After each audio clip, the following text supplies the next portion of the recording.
Assalamualaikum warahmatullahi wabarakatuh. Perkenalkan, saya Anwar Maulana.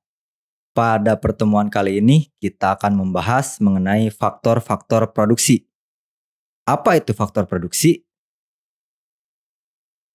Faktor produksi adalah sumber daya yang digunakan sebagai input dalam proses produksi.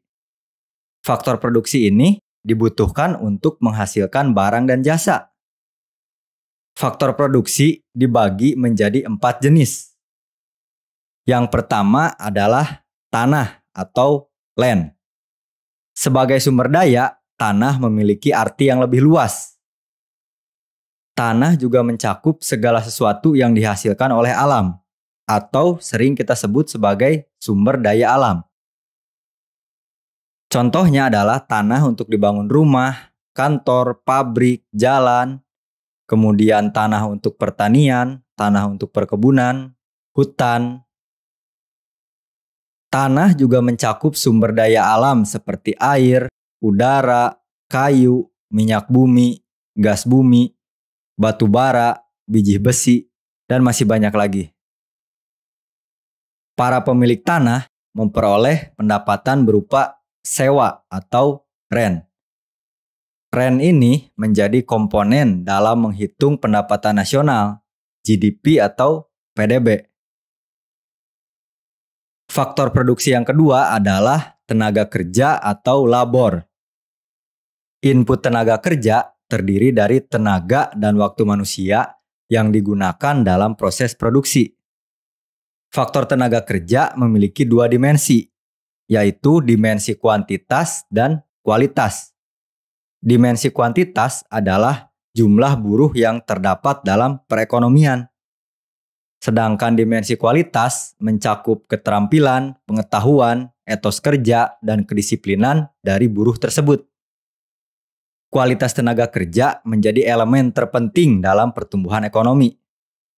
Karena sumber daya alam dan modal yang dimiliki suatu negara harus dikelola oleh tenaga kerja yang terampil dan terlatih agar bisa menghasilkan manfaat maksimal bagi masyarakat.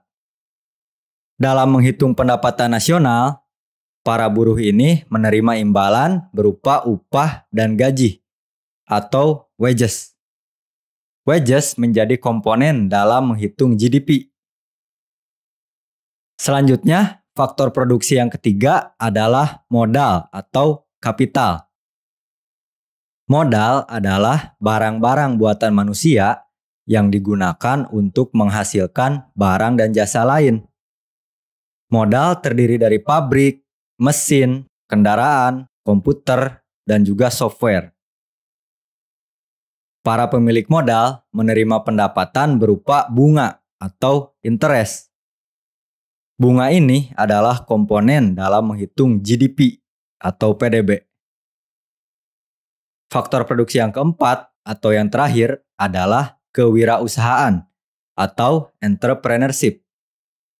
Kegiatan produksi tidak akan terjadi dengan sendirinya.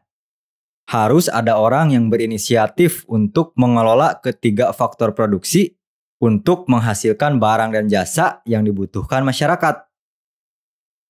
Wirausaha atau sering kita sebut dengan pengusaha adalah mereka yang memiliki kemauan untuk mendirikan bisnis dan kemampuan untuk mengorganisir proses produksi.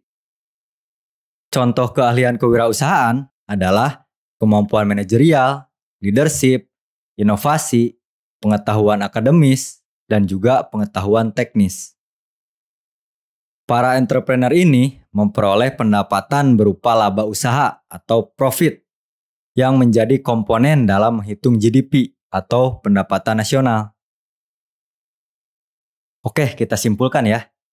Jadi, faktor produksi itu ada 4 jenis. Yang pertama, land atau tanah. Yang kedua, labor atau tenaga kerja. Yang ketiga, modal atau kapital. Yang keempat, entrepreneurship atau kewirausahaan. Yang pertama, land yang menghasilkan rent. Yang kedua, labor yang menghasilkan wages. Yang ketiga, kapital yang menghasilkan interest. Yang keempat, entrepreneurship yang menghasilkan profit. Jadi bisa dipahami ya. Lalu bagaimana dengan teknologi? Teknologi kan dibutuhkan dalam proses produksi. Kenapa tidak dianggap sebagai faktor produksi? Menurut Pak Budiono, teknologi tidak dianggap sebagai faktor produksi tersendiri. Teknologi dianggap melekat pada setiap faktor-faktor produksi. Jadi maksudnya teknologi ini dianggap melekat pada tanah dan sumber daya alam, dianggap melekat pada buruh atau tenaga kerja, dianggap melekat pada modal atau kapital, dianggap melekat pada entrepreneurship atau kewirausahaan. Jadi itu tadi pembahasan mengenai 4 faktor produksi. Semoga bisa dimengerti. Mohon maaf jika ada kesalahan dalam penjelasan video ini. Jika ada pertanyaan, silakan tulis di kolom komentar. Terima kasih. Wassalamualaikum warahmatullahi wabarakatuh.